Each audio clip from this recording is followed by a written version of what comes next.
ជំរាបសួរបងប្អូនទាំងអស់គ្នាចាថ្ងៃនេះខ្ញុំសូមធ្វើវីដេអូបង្ហាញតាក់ទងទៅនឹងស្រោមរបស់យើងចានិយាយទៅនេះគឺស្រោមបាឡាខ្នាតតូចល្មមបងប្អូនណាមួយឈុតគេនឹងមានស្រោមមួយហើយនឹងប្រេងរំអិលមួយដបប្រេងរំអិលគេមក free ជាមួយនឹងស្រោមអញ្ចឹងចាត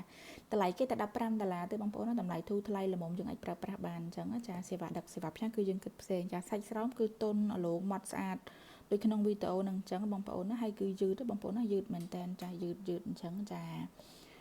អានេះប្រវែងរបស់គេនេះគឺ14សង់ទីម៉ែត្រចាហើយសម្រាប់មុខកាត់របស់គេគឺ4សង់ទីម៉ែត្រទេបងប្អូនណាសម្រាប់អ្នកខ្នាតកតាខ្នាតធំអីគឺគាត់ប្រើបានចាដោយសារវាយឺតប្រើបានគ្រប់ទំហំអញ្ចឹងចាទៅនេះគឺស្រោមកាឡាពុះបងប្អូនចា